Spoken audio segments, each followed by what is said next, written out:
ఈ కార్యక్రమంలో పాల్పంచుకోబోతున్నారనే విషయంలో గౌరవనీయులు వినయ్ భాస్కర్ గారు ఇతరత్ర పెద్దలు కూడా విశదీకరిస్తారు. వెరసి మేము కోరేది బీఆర్ఎస్ పార్టీ మద్దతు ప్రకటించింది కాబట్టి ఖచ్చితంగా మేము క్రియాశీలకంగా ఈ బంద్ సక్సెస్ కావడానికి పనిచేస్తాం. ఇది బీసీ ప్రజల ఐక్యతకు ఆర్థిక నిదర్శనమైనటువంటి బంధు పిలుపు కాబట్టి మేము బాధ్యులుగా విజ్ఞప్తి చేస్తూ ఉన్నాం. కానీ బీసీలుగా వాళ్ళని సమర్థించే వాళ్ళుగా ప్రతి ఒక్కరి బాధ్యత ఇది సమిష్టిగా బీసీలు అనేటువంటి ఉమ్మడి కుటుంబానికి సంబంధించినటువంటి ప్రతి ఒక్కరు కూడా దీన్ని తమ కర్తవ్యంగా భావించి జయప్రదం చేసి రాబోయే రోజులలో తెలంగాణ రాష్ట్ర సాధనోద్యమ సమయంలో ఎటువంటి పోరాటం సుదీర్ఘమైనటువంటి శాంతియుతమైనటువంటి పూజ్య బాపూజీ ఇచ్చినటువంటి పిలుపుకు అనుగుణంగా కేసీఆర్ గారు చేసిళ్ళు.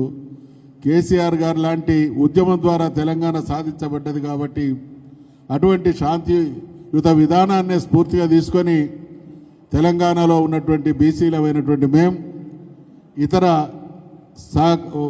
వర్గాల వారి సహకారం తీసుకొని అడ్డుకునేటువంటి శక్తుల కుట్రలను తుత్తినీలు చేస్తూ ఖచ్చితంగా మేము అనుకున్నటువంటి విజయాన్ని సాధించేంత వరకు ముందుకు సాగడానికి సమాయత్తమై ఉన్నాం.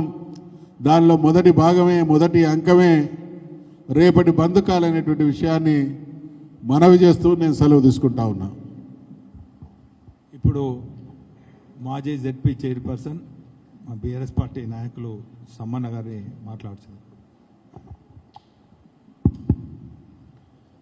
పత్రికా మీడియా మిత్రులందరికీ కూడా హృదయపూర్వక నమస్కారాలు తెలియజేసుకుంటూ ఈనాడు గౌరవ మాజీ స్పీకర్ గారు, కౌన్సిల్ ప్రతిపక్ష నాయకులు మస్సోనచారి గారు, గౌరవనీయులు మాజీ చీఫ్ విప్ నియోజకవర్గ ఇన్ఛార్జి సీనియర్ నాయకులు వినయ్ భాస్కర్ గారు, సదానందం గారు, జనార్దన్ గారు, ఇంకా వేదికలు అలంకరించిన పెద్దలందరికీ కూడా హృదయపూర్వక నమస్కారాలు తెలియజేసుకుంటూ రేపు ఏదైతే అన్ని బీసీ సంఘాలు కానీ అన్ని రాజకీయ పార్టీలు కానీ బీసీ బంధు పిలిపియడం జరిగింది.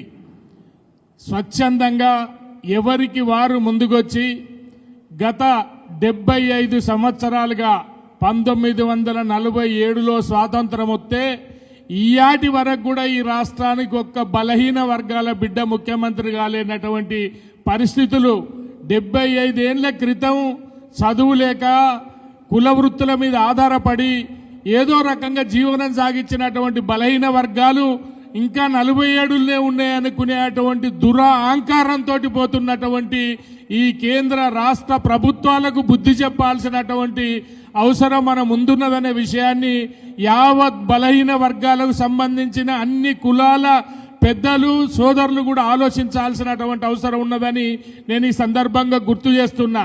నేను ఒక్క విషయం అడుగుతా ఉన్నా, అసెంబ్లీలో పెట్టినా, కౌన్సిల్లో పెట్టినా, ఢిల్లీలో జంతర్ మంతర్ దగ్గర ధర్నా చేసిన 50% రిజర్వేషను మించకూడదని సుప్రీంకోర్టుకు సంబంధించినటువంటి ఇందిరా సహాని కేసు కానీ కృష్ణమూర్తి కేసు కానీ వీళ్లకు తెలియకుండా పెట్టినలా బలహీన వర్గాలను మభ్యపెట్టాలని మోసం చేయాలని చెప్పి ఒక రకంగా దుర్మార్గమైనటువంటి చర్యకు తెరలేపినటువంటి పరిస్థితులలో ఇవాళ హైకోర్టు స్వీకరించలేదు, సుప్రీంకోర్టు తిరస్కరించినటువంటి పరిస్థితులలో ఇవాళ సన్నాయి నొక్కులు నొక్కుతా ఉన్నారు. ఏమని నొక్కుతున్నారంటే